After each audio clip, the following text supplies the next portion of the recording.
back in the early 1970s, and I heard about a seminar or program that involved Mary Garrard from American University. I was in a small painting co-op in my neighborhood in Potomac at the time.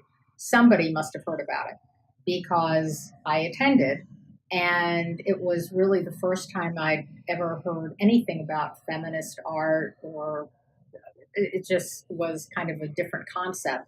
I'd gotten my master's in 1970, and then I was stay-at-home mom, and I was fairly isolated. So it was really the first time I kind of branched out into what was happening in Washington at the time. And I guess I got on a mailing list of some sort, and somewhere along the line heard about the Washington Women's Art Center. So I went to a meeting. Barbara Frank, I remember, is the only one I actually remember from that time, but they were putting the organization together and discussing on whether or not men should be allowed inside the building. And I thought, this may be a little more radical than I'm willing to go, although I subsequently found out that there were a fair number of husbands who were involved in it. But I was, at that point, still not quite ready. Then in, I think it was 1976, I got an announcement for something called Understanding the Art World. And I thought, that is exactly what I need. I'd gotten a master's in 1970 on painting, and I did not have the first clue how to present my work, how to take anything to a gallery. I just knew nothing. And this seemed like exactly what I needed. So I signed up for that class, and I made friends who were actually still lifelong friends. And I subsequently became more active in the center. In the late 1970s, it was after 13 Answers, I decided to go to law school. And I went to American University. But even while I was in law school, I continued to have some involvement with Washington Women's Art Center. But I actually served on the board of directors for a couple of years. I believe it was something like 1980 to 82.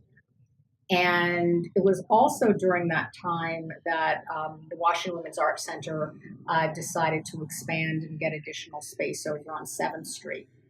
I dropped out of the center activity for a little while, and then in 1983, after I'd finished law school, I became the managing director of the Women's Art Center for about 2 years, from about 1983 to 1985, when we were down at the Art and Humanities Center. I can't remember. I think they had a few official titles for it, but we always called it Landsberg's. And that was a really amazing experience as well, because we were less isolated and we were involved with the running of the building and different arts groups, the DC Slide Registry, the Gala Hispanic Theater, the Washington Area Lawyers for the Arts, and probably a few others that I actually can't remember the name of Women's Art Center. My post-Washington Women's Art Center experience, well, let me say first, I think what I learned from the Washington Women's Art Center, among other many valuable things, was that I liked being involved in helping build or form an organization. I realized how important such organizations are in terms of cohesiveness and support for people in similar circumstances. And I subsequently was very involved with helping create another arts organization, which is still around. In my legal career at the Justice Department, I got involved with cultural property. I would not have had that kind of interest, which continues now even after I retired, if I did not have a background as an artist and really, a feel for what it means to create something and the importance of trying to preserve those things. Looking back at this point and being involved in this project has been really kind of exhilarating for me. When I was doing the research and remembering names of artists that I had worked with, either as part of 13 Answers or Understanding the Art World, or when I was managing director later on, the names came back to me.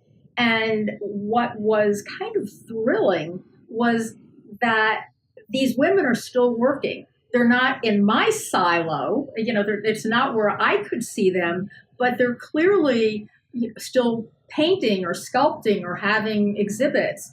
And I thought that was just really wonderful to really know that people are so committed to and so loving in what they're doing that they've continued to do it for the 35 years since the end of the Washington Women's Art Center.